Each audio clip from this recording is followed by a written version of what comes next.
sans plus attendre, donc nous vous demandons de nous excuser pour le retard. Il y avait un cours dans l'amphi, donc on a bien dû attendre qu'il soit terminé avant de pouvoir bénéficier de cette belle pièce. Alors, merci à tous d'être venus. Donc, en prélude au Printemps des sciences 2016, les responsables de l'agrégation d'enseignement secondaire supérieur en sciences, la Direction générale à l'enseignement et à la formation, Force ULG, ainsi que Réjouissance, organisent cette séance d'actualisation des connaissances en sciences consacrée donc à l'alimentation. Nous remercions évidemment chaleureusement les conférenciers, M. Nicolas Paco et Mme Marie-Louise Chipot, qui nous proposent 2 conférences auxquelles nous allons assister maintenant. Donc je vais vous présenter la première conférence. À l'issue de celle-ci, il y aura 10 minutes de questions-réponses, et puis je vous présenterai la seconde de la soirée. Donc la première conférence de M. Nicolas Paco, qui est ici, qui est chercheur au GIGA de l'Université de Liège et chef de service associé en diabétologie, nutrition et maladies métaboliques à la clinique universitaire du Sarthe-Ilmont. Elle est intitulée, comme vous avez pu le lire sur le petit dépliant que vous avez reçu, « La malbouffe, une fatalité, point d'interrogation. Qu'est-ce qu'une alimentation équilibrée ?» Qu'est-ce que manger sain? Ni trop gras, ni trop salé, ni trop sucré. Est-ce vraiment si compliqué de bien manger? Et même si la nutrition est très souvent au centre de l'actualité, et s'il y a énormément d'informations qui sont diffusées à ce sujet, les différentes enquêtes montrent que les recommandations nutritionnelles sont mal respectées. Mais qu'est-ce qu'effectivement une alimentation équilibrée? Est-ce vraiment possible de bien manger si on doit se soucier d'éviter les sucres, les graisses, l'excès de protéines, sans parler des aspects toxiques potentiels liés à l'alimentation ou encore aux problèmes d'ordre écologique? Monsieur Nicolas Paco va parcourir avec nous les concepts sur lesquels se basent les principes d'une nutrition équilibrée. Je le remercie et je lui passe la parole.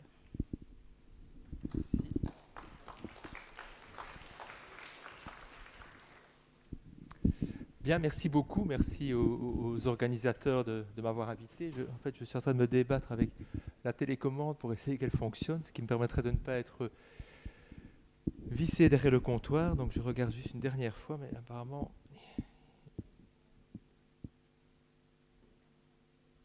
Non, en général, ce que j'ai le même, et normalement, il fonctionne. Juste une dernière tentative. Ah ben non, voilà, je sais pourquoi ça ne marche pas, c'est qu'en fait...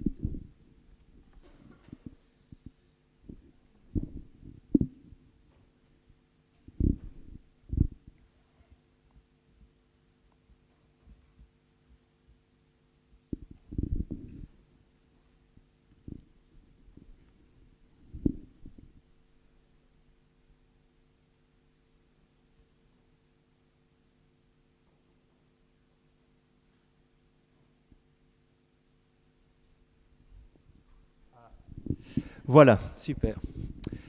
Bien. Je vais essayer de me déplacer, mais sans me casser la figure avec le micro. Voilà. Bien, donc le thème de la première conférence concerne les principes d'une nutrition équilibrée.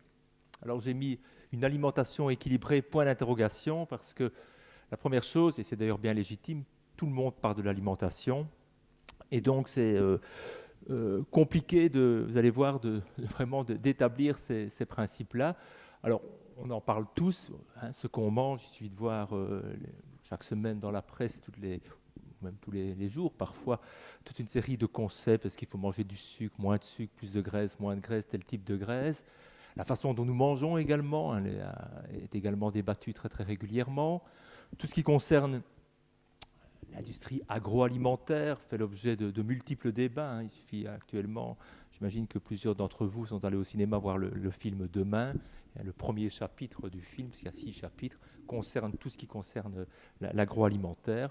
Et puis enfin, et ça intéresse plus le médecin que je suis, quels sont finalement les effets potentiels sur la santé d'une alimentation plus ou moins équilibrée. Donc de très nombreux débats à ce sujet.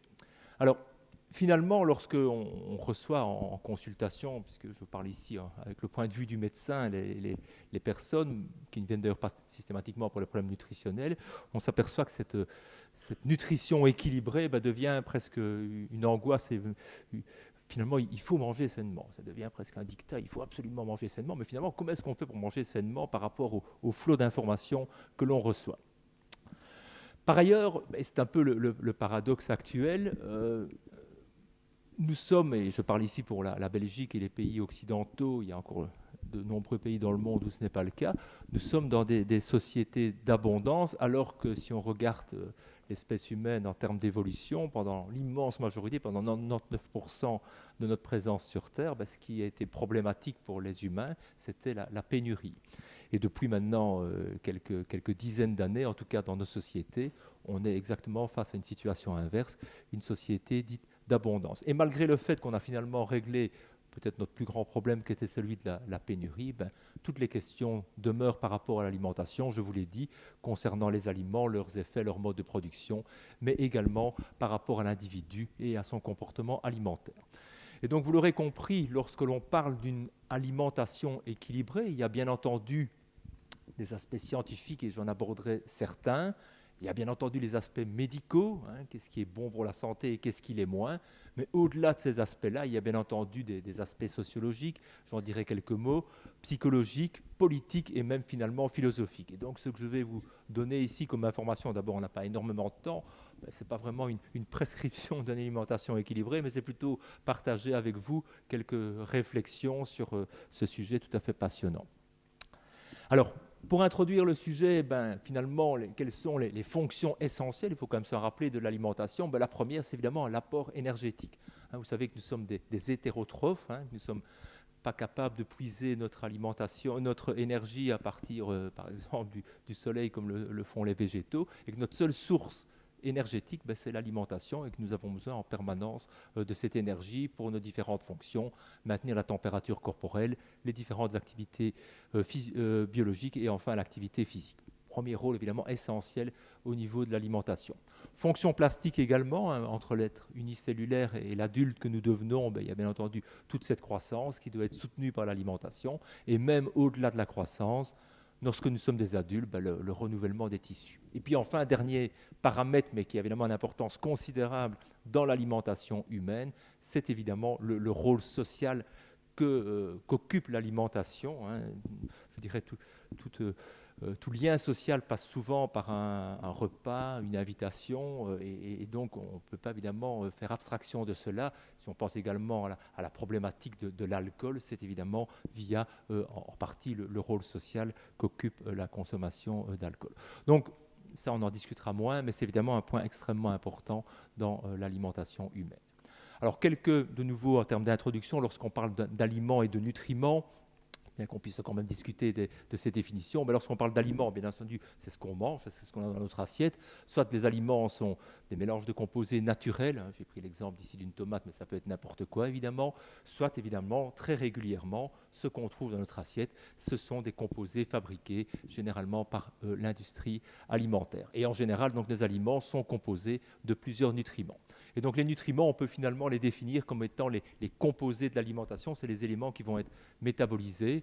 Et au niveau de ces nutriments, on peut faire deux grandes distinctions. Les macronutriments qui vont essentiellement nous apporter les calories, donc glucides, lipides, protéines, éventuellement de l'alcool si on en consomme. Et à côté de ces macronutriments, les micronutriments, eux qui n'ont pas d'intérêt et de valeur en termes d'apport énergétique et calorique, mais qui vont apporter bien entendu à l'organisme toute une série de fonctions vitales. Et on retrouve là-dedans les minéraux, qu'on pourrait également classer entre micro et macro-minéraux, et les vitamines.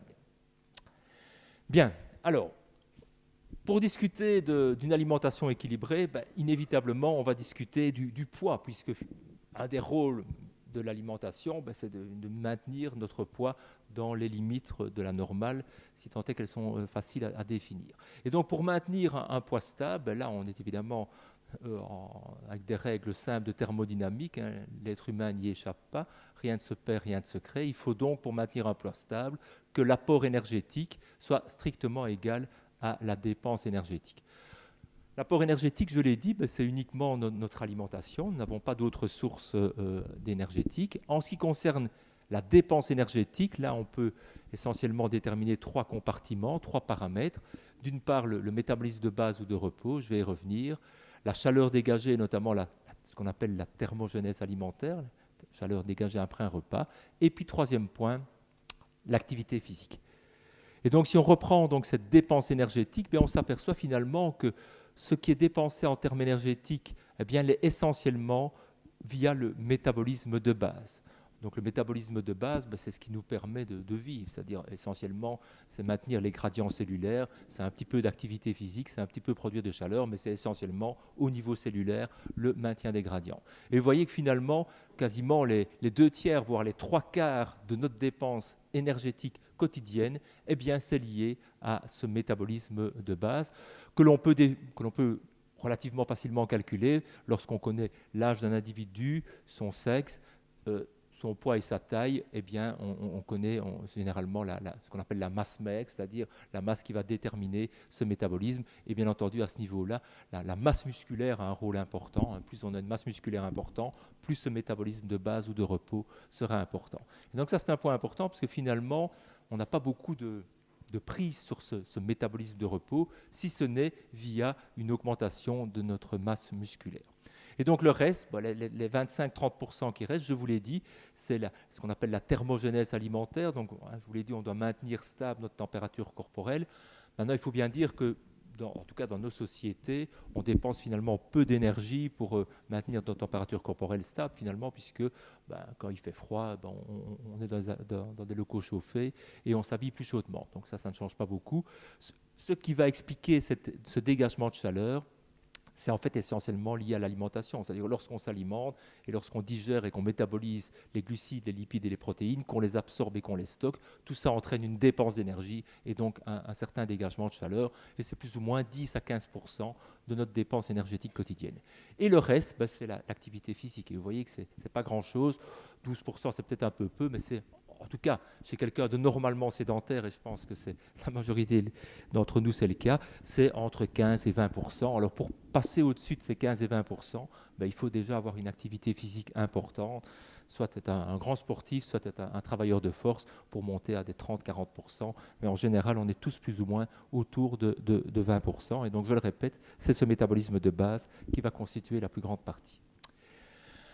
Alors le contrôle de notre appétit et de notre apport énergétique est extrêmement complexe et je ne vais pas en discuter ici les différentes modalités, mais vous savez évidemment que la grande régulation se passe au niveau du système nerveux central, éventuellement au niveau du tronc cérébral, mais essentiellement au niveau de l'hypothalamus qui va intégrer toute une série de messages provenant de la périphérie et qui va produire des substances soit orexigènes comme le neuropeptide Y, qui est un peptide qui va stimuler l'appétit, soit des substances anorexigènes comme la propiomélanocortine qui va au contraire inhiber l'appétit. Et donc l'hypothalamus est vraiment à ce stade-là un noyau, une structure extrêmement importante pour le contrôle de la faim et de la satiété. Alors bien entendu, au-dessus de l'hypothalamus se situe notre cortex qui va influencer cela, mais en première intention, le rôle de l'hypothalamus reste probablement majeur. Alors quels sont les signaux ? Il y a des signaux à court terme, des signaux de satiété. Lorsque l'on mange, l'estomac se distend, envoie toute une série de messages vers le cerveau, notamment via le nerf vague. Au niveau du foie également, au niveau de la veine porte, la concentration de glucose, des acides aminés joue un rôle important, également via le nerf vague. Mais les nutriments eux-mêmes, le glucose, certains acides gras, directement au niveau du système nerveux central, vont donner des messages de satiété. Donc ça, c'est les messages de court terme qui vont faire qu'un individu s'arrête de manger à partir d'un certain moment. Et puis il y a les systèmes sur le plus long terme qui vont permettre de maintenir sur le long terme le poids corporel. Il y en a toute une série qui sont impliqués.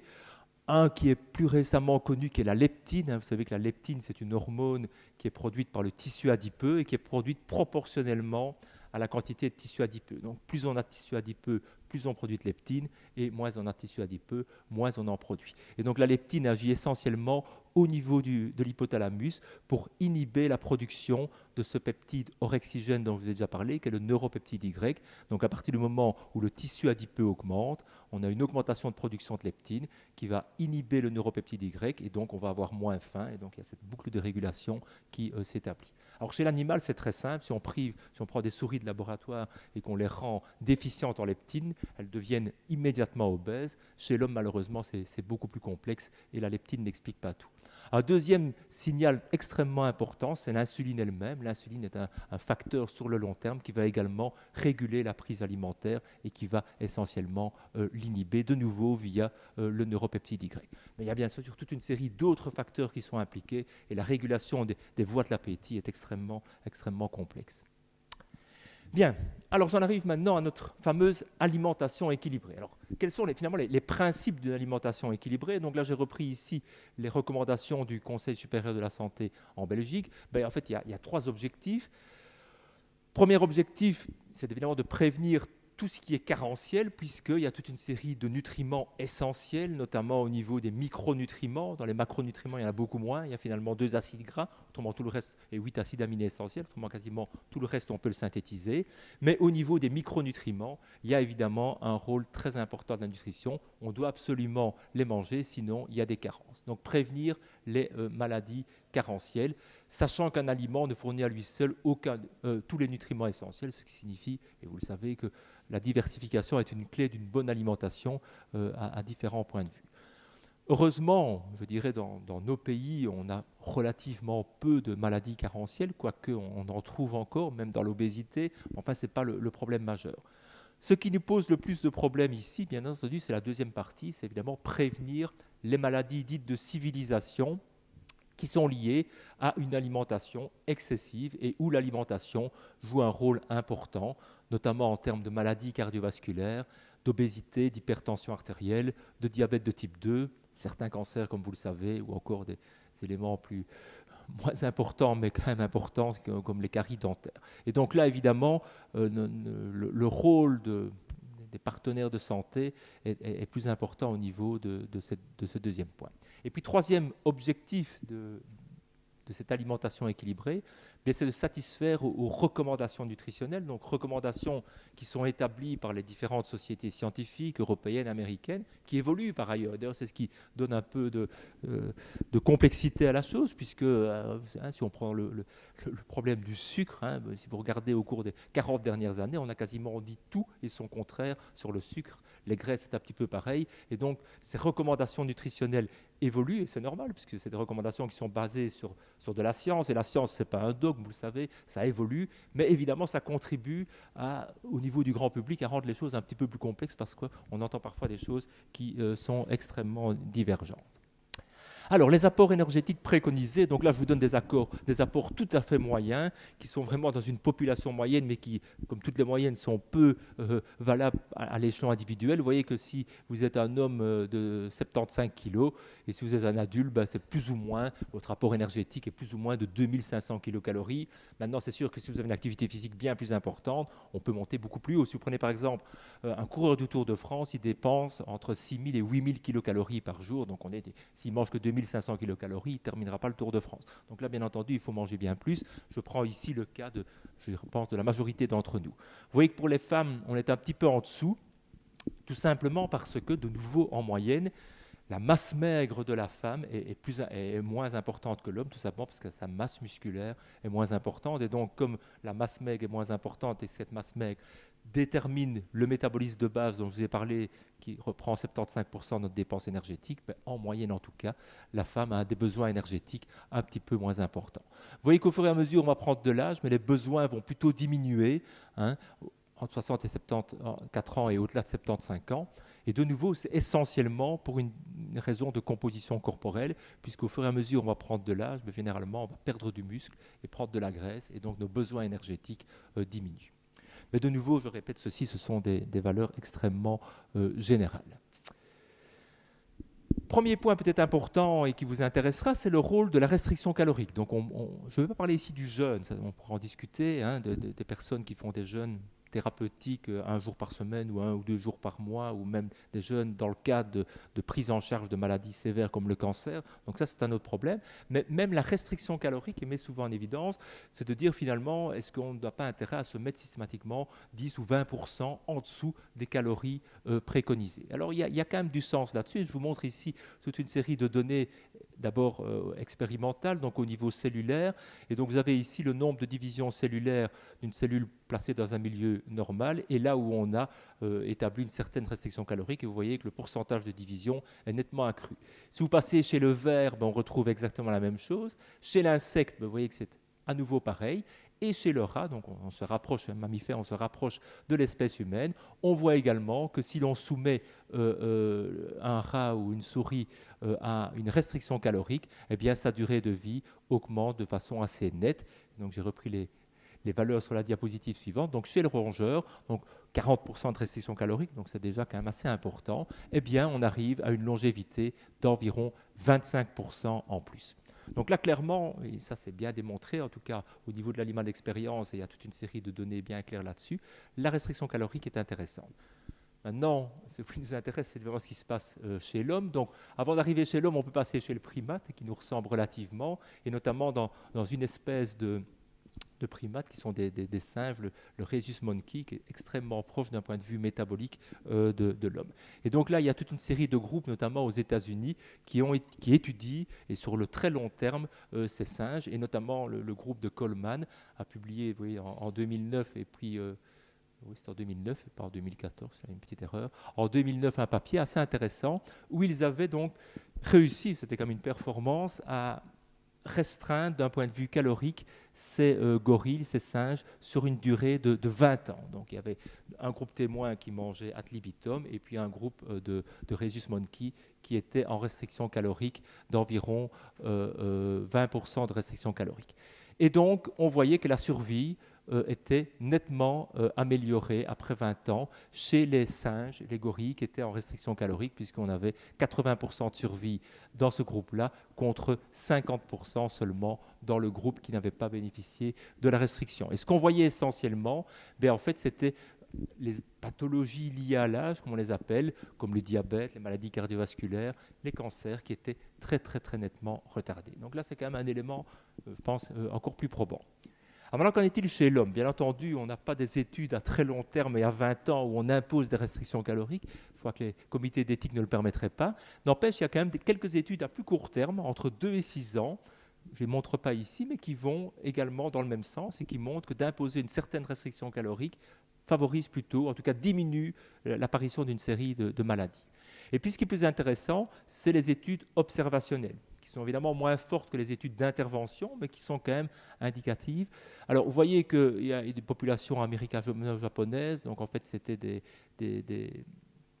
Américains qui étaient au Japon et inversement, avec un suivi très important. Et puis alors, plus intéressant et plus probant, toute une série de publications sur des Japonais de nouveau dans l'île d'Okinawa, donc pour les férus de géographie, hein, vous voyez l'archipel du Japon, donc l'extrême sud de l'archipel, c'est l'île d'Okinawa, bien connue de la fin de la Seconde Guerre mondiale, puisque pas mal de combats extrêmement sanglants s'y sont déroulés. Alors cette île a comme particularité, je n'y suis jamais allé, mais c'est des photos que j'ai trouvées sur Internet apparemment d'être extrêmement intéressantes du point de vue climat et beauté, mais surtout d'avoir le pourcentage de centenaires le plus élevé de la planète. Donc c'est là qu'on les trouve, il y en a 3 fois plus que dans le reste du Japon et bien plus que dans le reste du monde. Et donc on s'est intéressé au mode de vie de ces Okinawaïens. D'abord, ils font du sport, comme on le voit, même quand ils sont vieux, mais surtout, ils ont une alimentation qui est extrêmement, pas particulière, mais en tout cas bien précise, qui est une alimentation, vous voyez, faite de féculents, mais surtout de pois, de légumineuses, de légumes, et surtout également, lorsqu'on fait des enquêtes alimentaires, d'un certain pourcentage de restriction calorique. Donc, ils mangent généralement beaucoup moins que les apports énergétiques habituels devraient recommander. Donc, il y a une restriction calorique un peu long cours. Ils sont d'ailleurs extrêmement minces. Et donc, lorsqu'on regarde l'apparition des maladies chez ces Okinawaïens comparé au Japon, donc ça c'est en noir, les Japonais c'est en blanc, et comparé à une population américaine. Et donc vous avez ici hommes et femmes, vous voyez la maladie coronarienne, bien entendu aux États-Unis, là c'est le sommet en termes de maladie coronarienne. Vous voyez qu'au Japon, L'ensemble des Japonais fait déjà beaucoup mieux, mais vous voyez que les Okinawaïens font encore mieux que que les autres Japonais, et il y a encore une restriction très importante, notamment chez la femme, vous avez quasiment une restriction de 2/3 de l'apparition des maladies coronariennes. C'est quand même extrêmement intéressant. Et puis à droite, vous avez les cancers coliques, les cancers de la prostate, du sein et les lymphomes, de nouveau dans les différentes populations, et vous avez clairement une diminution d'apparition de ces maladies. Alors pourquoi est-ce que le fait d'être en restriction calorique favorise la survie, ou en tout cas diminue l'apparition de certaines maladies? La croissance est retardée. Probablement que l'axe qui concerne l'hormone de croissance joue un rôle. Je vais en reparler dans 2 minutes. On sait bien que l'hormone de croissance, bien entendu, est importante pour la croissance, mais également l'hormone de croissance, vous savez que notamment au niveau tumoral, les facteurs de croissance vont plutôt favoriser la croissance de ces tumeurs. Et donc le fait d'être en légère restriction calorique et protéique diminuerait la production d'hormones de croissance et de son médiateur principal qui est l'IGF-1, et donc ralentirait l'évolution ou en tout cas le développement de cancer. Réduction des dommages oxydatifs, amélioration de la résistance au stress, amélioration peut-être de la résistance à l'insuline. Et ce qui a été proposé maintenant depuis quelques années, outre la réduction de masse grasse, c'est le rôle des sirtuines. Alors, les sirtuines, peut-être que certains d'entre vous savent de quoi il s'agit. En fait, pour comprendre le rôle des sirtuines, il faut repartir à de la biologie de base, et notamment aux histones. Les histones, vous savez, c'est les protéines qui sont associées à l'ADN et qui forment les chromosomes au niveau de la cellule. Et donc, l'expression de l'ADN est liée à la conformation des chromosomes, de la chromatine, et donc à la conformation des histones. Et donc, l'expression des gènes peut être modifiée selon que les histones, ces protéines, sont acétylées, donc bénéficient d'un groupement acétyl, ou sont désacétylées, et notamment lorsqu'elles sont désacétylées, eh bien, l'expression génique peut être tout à fait modulée. Et donc, il y a toute une série d'histones déacétylase, ou désacétylase en français, qui jouent un rôle important au niveau de l'expression génique. Et en fait, les sirtuines sont spécifiquement des modulateurs de ces histones désacétylases. Et donc, le fait d'être en restriction calorique pourrait effectivement moduler l'activité de ces sirtuines, et donc moduler la conformation des histones, et donc moduler l'expression génique. Et donc ça a de nouveau été bien démontré au niveau cellulaire. Donc on a ici des cellules normales, des cellules chez lesquelles on fait une délétion en sirtuines, et dans ce cas-là, on voit qu'il y a une longévité des cellules bien moindre, une diminution de la division cellulaire. Et à l'inverse, lorsqu'on surexprime les sirtuines, eh bien, on a à l'inverse une augmentation de la durée de vie des cellules. Et donc, à partir de là, il y a toute une série de théories qui expliquent comment, finalement, la restriction calorique peut jouer dans la longévité. Vous voyez que c'est une revue assez récente dans le journal d'endocrinologie. Donc, restriction calorique favorise les sirtuines, qui jouent sur certains médiateurs de la cellule bien connus, et probablement que la mitochondrie joue un rôle important, favorisant notamment la longévité. Vous voyez que les sirtuines interviennent de nouveau avec l'IGF-1, je vous ai parlé de ce facteur de croissance, et également avec d'autres protéines, comme la protéine mTOR, qui est également bien impliquée dans certains phénomènes, notamment d'autophagie. Donc là, il y a toute une série de théories qui sont des théories, qui sont des modèles d'explication, mais clairement, le fait de cette restriction calorique a du substrat scientifique. Alors, j'en étais en train de parler des gènes, un petit mot également concernant la génétique du poids et la génétique de l'excès de poids ou de l'obésité. Donc j'ai repris ici cette dia, un de mes collègues de Louvain, Yvan Larondelle, mais qui est intéressante et qui vous montre finalement le nombre. On est ici à l'apparition de l'homme sur la Terre, on est en millions d'années, et puis on est là à 10 000 ans d'ici, c'est-à-dire l'apparition de l'agriculture. Et puis là, nous sommes aujourd'hui, et vous avez en fait le nombre de générations. Et ce qu'il faut savoir, c'est que les mutations, l'importance des mutations dans le génome est très très faible. Je crois qu'on parle de 0,5% de mutations du génome en millions d'années. Et donc, si vous reprenez la situation ici où on est passé du stade chasseur-cueilleur et à l'apparition de l'agriculture il y a 10 000 ans, eh bien, il y a probablement eu 0,005% de notre génome qui a été modifié. Il y a seulement eu 300 générations. Depuis 10 000 ans, ce n'est pas beaucoup, il y a eu 300 générations. Ce qui veut dire quoi? Ce qui veut dire que le génome que l'on a maintenant est évidemment très proche du génome de nos ancêtres chasseurs-cueilleurs. Or, ce qui a évidemment évolué depuis cette période-là, c'est la façon dont on se nourrit. Donc là, on était les chasseurs-cueilleurs, l'apparition de l'agriculture il y a 10 000 ans, et finalement, de façon très très récente, 200 ans, mais encore moins, finalement le 19e et surtout le 20e siècle, une évolution considérable de notre mode d'alimentation et qui est face à un génome qui n'est pas du tout le même que celui, qui est le même que celui de nos ancêtres, avec une alimentation qui est totalement différente. Et donc là, il y a ici une chose dont je n'ai pas l'occasion de discuter beaucoup, qui est cette théorie du génotype d'épargne, qui dit finalement que notre génotype que l'on a actuellement est finalement un génotype qui est plutôt favorable à l'économie, puisque ce qu'on a eu comme menace pendant des centaines et des millions d'années, c'était la famine, et que ce génotype, évidemment, a été sélectionné, c'est darwinien, pour nous faire résister à la famine pendant très très longtemps, et qu'actuellement, compte tenu du fait qu'il n'y a plus de famine, notre mode d'alimentation n'est plus tout à fait adapté. Donc j'ai repris ici, mais je vais passer assez rapidement pour aller à l'essentiel. En fait, notre mode d'alimentation, lorsqu'on était chasseur-cueilleur, on mangeait essentiellement des glucides, très peu de protéines et finalement pas beaucoup de graisse. Et vous voyez, finalement, c'est que depuis quelques dizaines d'années que cela a évolué, avec beaucoup moins de glucides.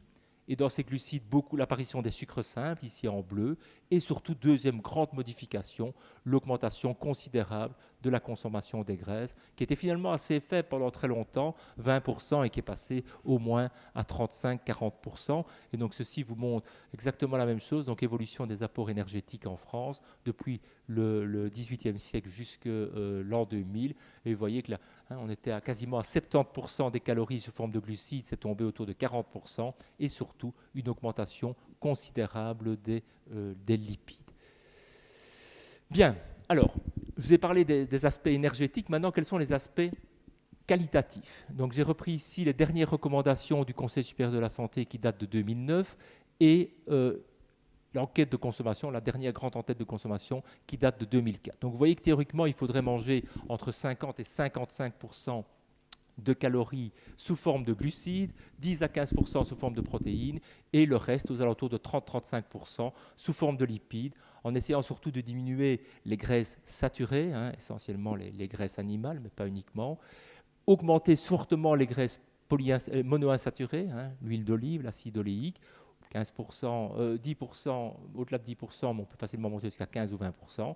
Et en ce qui concerne les polyinsaturés, aux alentours de 10%. Et donc, vous voyez, si vous regardez les recommandations, vous voyez ce que je vous ai dit, on mange trop peu de glucides, et dans ces glucides, on mange trop de sucre simple, on mange beaucoup trop de lipides, et surtout, beaucoup trop de graisses saturées, le reste étant plus ou moins correct. Alors, je vous remontre la pyramide alimentaire que vous connaissez, qui reste un outil intéressant qu'on peut critiquer, mais qui, je pense, a quand même son intérêt pratique, surtout si on est induit les notions d'activité physique parallèlement. Et vous voyez que dans la nouvelle pyramide alimentaire, ce sont les fruits et les légumes qui occupent le premier niveau maintenant et qui ont dépassé les féculents. Alors cette pyramide alimentaire, elle est intéressante, mais n'oubliez pas qu'elle était adaptée à chaque pays, parce que j'ai repris ici la pyramide alimentaire du régime méditerranéen, qui est un petit peu la même, mais qui est quand même pas tout à fait la même. On voit évidemment l'abondance de fruits et des légumes, des produits de la mer, et on voit évidemment des choses un petit peu différentes que dans notre pyramide alimentaire. Donc l'alimentation est, je viens déjà à une de mes conclusions, mais l'alimentation équilibrée, elle doit évidemment se définir par rapport à la population que l'on étudie. Et voilà, j'ai repris ici maintenant la pyramide alimentaire asiatique, et de nouveau, ce n'est pas du tout la même chose. Bien entendu, on retrouve l'omniprésence du riz, on retrouve des choses qu'on mange beaucoup moins chez nous, des noix, des graines ou des algues, et vous voyez qu'on ne mange quasiment pas de viande. Donc, à chaque société, chaque pyramide alimentaire. Alors, quelques mots concernant les trois grands macronutriments, protéines, lipides et glucides. Donc, nos besoins en protéines, vous voyez, c'est plus ou moins 10%. Et vous voyez qu'en Belgique, on consomme un petit peu trop de protéines et essentiellement trop de protéines sous forme de viande. Donc, les sources, si on n'est pas végétarien en tout cas, notre source principale de protéines en Belgique, c'est la viande, les céréales après et les produits laitiers bien plus loin. Alors maintenant, est-ce que c'est essentiel de manger de la viande en termes de protéines? Non, certainement pas, puisque en fait, ce qu'il faut lorsque l'on mange des protéines, c'est fournir les acides aminés essentiels. hein, et donc on a une valeur qu'on appelle un peu compliquée de PDC de AS, qui est en fait la valeur biologique de la protéine, qui indique d'une part si elle est bien digérée, évidemment un point important, et deuxièmement, qui indique si elle contient tous les acides aminés essentiels. Et donc vous voyez que la protéine idéale pour l'espèce humaine, c'est la protéine du blanc d'œuf, parce qu'elle est parfaitement digérée et qu'elle contient tous les acides aminés essentiels. Vous voyez que la caséine, donc dans le lait, c'est pareil. Le bœuf est une bonne protéine, mais vous voyez que le soja est une protéine quasi équivalente à celle du bœuf. Donc elle est très bien digérée et elle contient quasiment tous les acides aminés. Maintenant, si on ne prend ni blanc d'œuf, ni caséine, ni bœuf, et qu'on ne prend que des protéines végétales, le conseil, c'est évidemment de varier les sources de protéines. Le soja est une excellente protéine. Alors c'est clair que si on prend des protéines notamment issues de légumineuses, vous voyez que là, les valeurs nutritionnelles sont pas très bonnes individuellement, mais à partir du moment où les sources sont variées, on retrouve absolument aucun problème en termes de déficit. Et moi, je suis pas mal de patients végétariens, voire végétaliens, qui n'ont en général pas de problème, pourvu que la source de protéines soit bien variée. Quelques mots concernant les lipides. Donc, je vous l'ai dit, maximum 30 à 35%, quoique de calories sous forme de lipides, mais surtout en essayant de diminuer les acides gras saturés que l'on rencontre essentiellement dans les viandes animales et les graisses animales, et puis évidemment dans l'huile de palme. Les acides gras monoinsaturés, essayez de les augmenter. En ce qui concerne les polyinsaturés, on est aux alentours de 10%. Donc les polyinsaturés, vous savez que les oméga 6 et les oméga 3, pour faire simple, les oméga 6, ce sont les graisses végétales, et les oméga 3, les huiles de poisson. Alors, si on reprend, et c'est pour ça que les conceptions ont changé, je dirais qu'il y a 30-40 ans, quand vous lisez les publications, c'était la grande époque des acides gras polyinsaturés, et il fallait en manger énormément.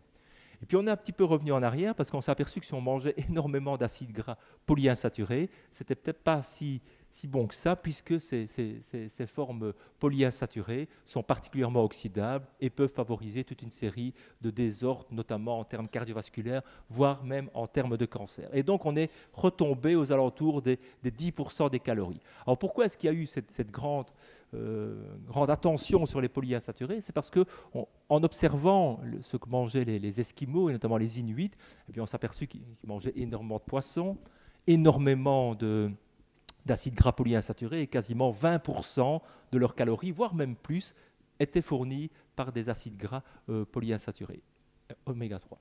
Et on s'est aperçu que ces populations-là ne faisaient quasiment pas de cancer et quasiment pas de maladies cardiovasculaires. Ça, c'était l'observation. Et puis alors, on a compris que quand on mangeait beaucoup trop de polyinsaturés chez nous, c'était peut-être pas si bon. Et donc, finalement, on s'est dit, mais c'est un peu curieux, pourquoi est-ce que finalement ces Esquimaux peuvent se permettre de manger 20 à 30% de leurs calories sous forme de graisse polyinsaturée? Et donc, un tout récent article paru dans Science au mois de septembre a probablement donné une explication à ça. En fait, c'était un article réalisé seulement au Danemark, où ils ont pris donc deux populations, une population pure souche danoise et une population d'Inuits du Groenland. Et de nouveau, ils ont essayé d'avoir des populations assez pures. Et donc, ils ont fait une analyse génomique extrêmement précise et sont aperçus en fait que le génome de ces Esquimaux Inuits du Groenland, comparé aux Danois, qui n'étaient pas du tout de la même souche, était relativement différents en termes d'expression allélique, et que notamment les Esquimaux inuits exprimaient toute une série d'allèles sur certains loci qui avaient un rôle majeur dans la métabolisation des acides gras oméga 3. Et en fait, il y avait une série de désaturases qui étaient exprimées de façon très importante à ce niveau-là, un peu comme si vous voulez, la consommation importante d'oméga 3 qui est important pour finir les calories et pour résister au froid, eh bien en fait finalement il y avait une adaptation génomique qui faisait que on avait un peu la fois la dot et l'antidote, et que le génome de l'expression génique de ces Inuits faisait en sorte que il détoxifiait entre guillemets les acides gras polyinsaturés pour les rendre et pour empêcher tous les processus d'oxydation, ce qui n'est pas du tout le cas dans notre génome. Et par ailleurs, ils ont montré également qu'il y avait une association avec l'expression de l'hormone de croissance. On sait bien que ces Esquimaux sont beaucoup plus petits, eh bien en fait des allèles très proches modulent considérablement l'expression de l'hormone de croissance. Et donc on voit là comment l'alimentation finalement a modulé le génome, l'expression génique, mais également à favoriser des adaptations physiologiques de petite taille. Et tout ça pour dire que, je crois que c'est un message important, c'est qu'on ne peut pas extrapoler comme ça une alimentation d'une population et dire ben voilà, les Esquimaux mangent beaucoup d'oméga 3, ils ne font pas d'infarctus, ils ne font pas de cancer, mangeons beaucoup d'oméga 3 ici en Belgique. Eh bien, je pense que ce n'est pas bon parce que tout simplement, il y a une adaptation qui se fait et que donc il faut être prudent par rapport à ces extrapolations. Alors, quelques mots concernant les glucides. Bon, bien entendu, ce qu'il faudrait manger comme glucides, ce sont les glucides complexes, hein, l'amidon qu'on trouve dans les céréales, les légumineuses, etc.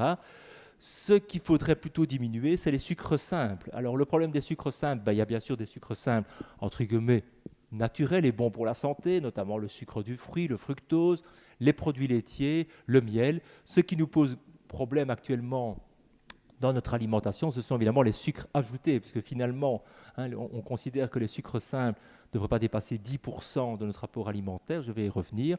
C'est beaucoup plus, mais quand on regarde ce qu'on mange comme sucre simple, ce sont surtout des sucres ajoutés, surtout des sodas ou encore des aliments sucrés. Et donc, en ce qui concerne les glucides, 50 à 55% de nos calories devraient provenir des glucides, surtout, je vous l'ai dit, des céréales complexes, des légumineuses.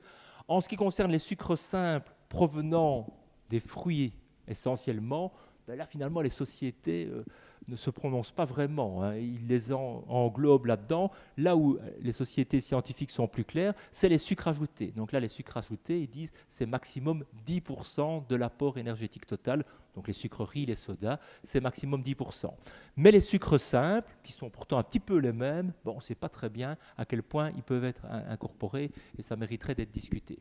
Alors tout simplement pour dire que ces sucres ajoutés, bon, on est largement au-dessus de ces 10%. Vous voyez que si on considère un régime de 2000 kilocalories par jour, hein, ça ferait donc le 10%, ça ferait donc 200 kilocalories, c'est-à-dire 50 grammes de sucre. Or, vous savez qu'un verre de soda, c'est déjà 20 grammes de sucre, donc vous prenez 2 verres de soda midi et soir, eh bien vous êtes déjà très très largement au-dessus. Et quand on fait des enquêtes alimentaires ici, notamment de la population jeune, on est facilement à 15-20% d'apport énergétique sous forme de sucre ajouté. Et ceci pour vous convaincre, dans une infographie que j'avais repris du soir il y a quelques mois, qui montrait donc la consommation de boissons rafraîchissantes en Belgique, en millions de litres et surtout en volume par personne et en litres. Vous voyez, annuellement, on est aux alentours de 124 litres de boissons rafraîchissantes par jour, hein, ce qui fait quasiment un demi-litre par jour, donc c'est assez considérable. On est pas mal placé en Europe à ce niveau-là. Les Américains sont un petit peu plus hauts, je crois qu'ils sont aux alentours de 150, mais en Europe, avec les Suisses, on était assez haut. Bien, en tout ça pour dire que par rapport, et je vais passer rapidement là-dessus, par rapport à l'enquête de consommation et recommandations, vous voyez qu'on est un petit peu à côté de la plaque, donc vous voyez que les recommandations en Grèce, c'est 30%, vous avez les consommations habituelles des femmes et des hommes, et si vous regardez les pourcentages de population qui répond aux normes, vous voyez que vous êtes à 13% chez les femmes et 10% chez les hommes en ce qui concerne la graisse. En ce qui concerne les graisses saturées, vous voyez, c'est 3% ou 1% et 2% chez les hommes et chez les femmes. Donc c'est tout à fait catastrophique, on mange nettement trop gras et beaucoup trop de graisses saturées. En ce qui concerne les glucides, on devrait être à 50-55%. Vous voyez que la proportion d'hommes et de femmes qui respectent au total 9% de femmes et 5% d'hommes, au total 7,5%. Là où on est finalement les meilleurs, c'est dans les protéines. Là, ça ne pose pas réellement de problème. Et donc on a, vous avez probablement déjà vu cette infographie, la pyramide alimentaire inversée. On boit beaucoup trop peu, on mange trop peu de céréales complètes, on mange beaucoup trop peu de fruits et de légumes. Là, et la pyramide s'inverse dans le sens inverse, on mange beaucoup trop de viande et surtout tout ce qui est surplus qui devrait constituer le sommet de la pyramide est quasiment aussi large que la base. C'est la fameuse pyramide inversée telle qu'on l'observe ici en Belgique. Ceci, je vais passer pour gagner un petit peu de temps. Et enfin, pour terminer, je vais quand même vous montrer que les choses ne sont pas si simples que ça, puisque bon, je vous ai montré les recommandations du Conseil supérieur de la santé en Belgique. Et puis, il y a juste un an, sont sorties les nouvelles recommandations américaines qui sont quasiment mises à jour chaque année, recommandations diététiques. Et en fait, ces recommandations ont fait pas mal de bruit. Elles ne sont pas encore adaptées ici en Europe, mais enfin, on en parle pas mal, puisque pour la première fois, ces recommandations considèrent que finalement, on a trop limité l'apport en graisse, trop limité l'apport en lipides et qu'il faudrait le libéraliser plus largement. Je vais y revenir. Et donc, très rapidement, dans le JAMA, qui est une grande revue médicale aux États-Unis, vous voyez un éditorial qui a dit qu'il était temps de lifter, donc de modifier le bannissement des graisses alimentaires. Alors, que disent ces dernières recommandations diététiques américaines. Première chose, ça je pense que tout le monde est relativement d'accord, ça fait déjà évidemment un peu problème par rapport à, je dirais, à la population générale, c'est de ne plus tenir compte du cholestérol alimentaire. Or, pour l'instant, le cholestérol alimentaire, hein, si vous regardez pas mal de publicités pour l'instant, j'ai appris que mon cholestérol était élevé. Hein, avec son mari, on va acheter du Bénécol et on commence à en mettre pour diminuer son cholestérol. Et donc là, on revient un peu là-dessus, puisque on considère, et c'est vrai, que finalement, le cholestérol alimentaire influence relativement peu le cholestérol plasmatique.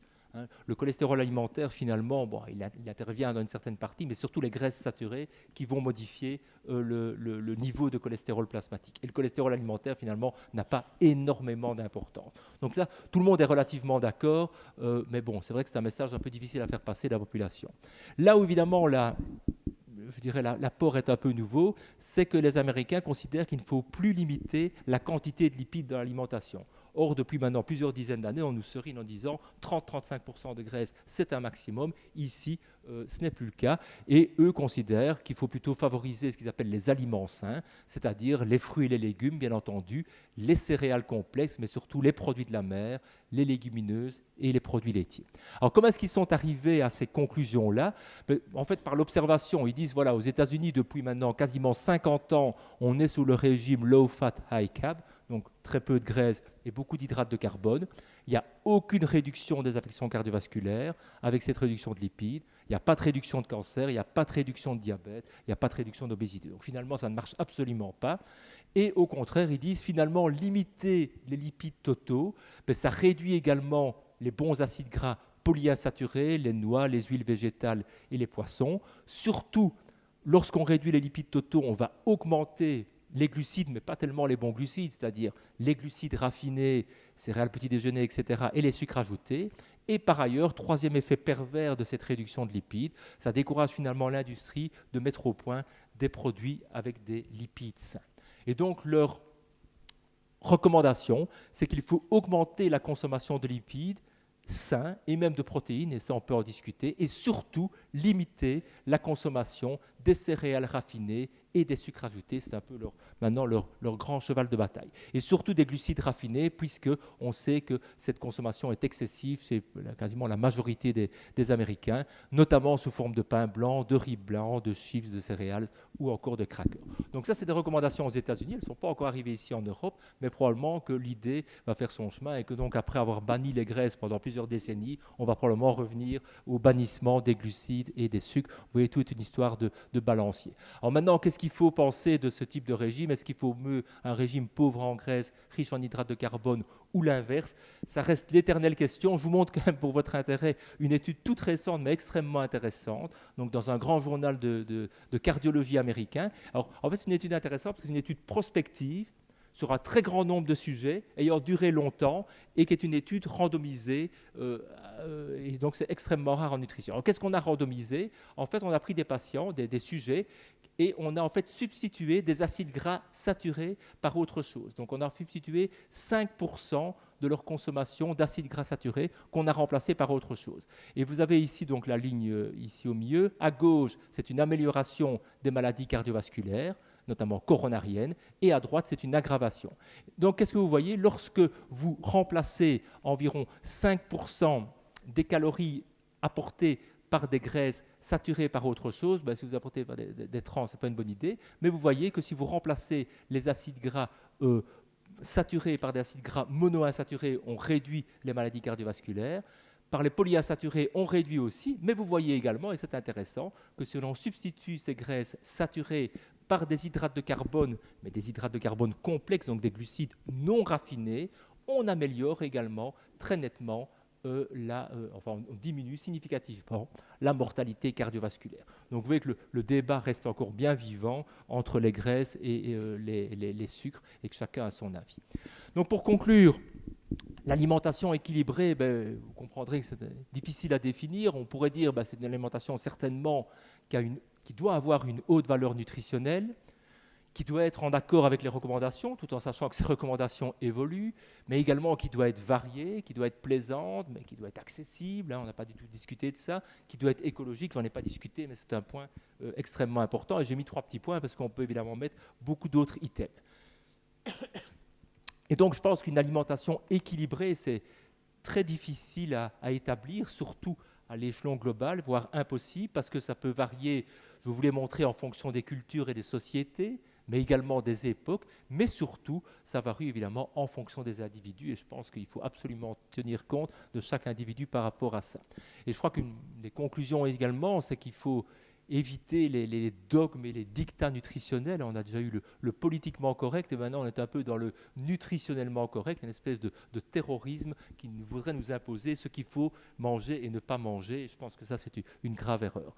Et donc finalement, la conclusion, c'est qu'une alimentation équilibrée, elle doit surtout être intégrée dans l'équilibre complexe qui préside à chaque individu. Voilà, je vous remercie.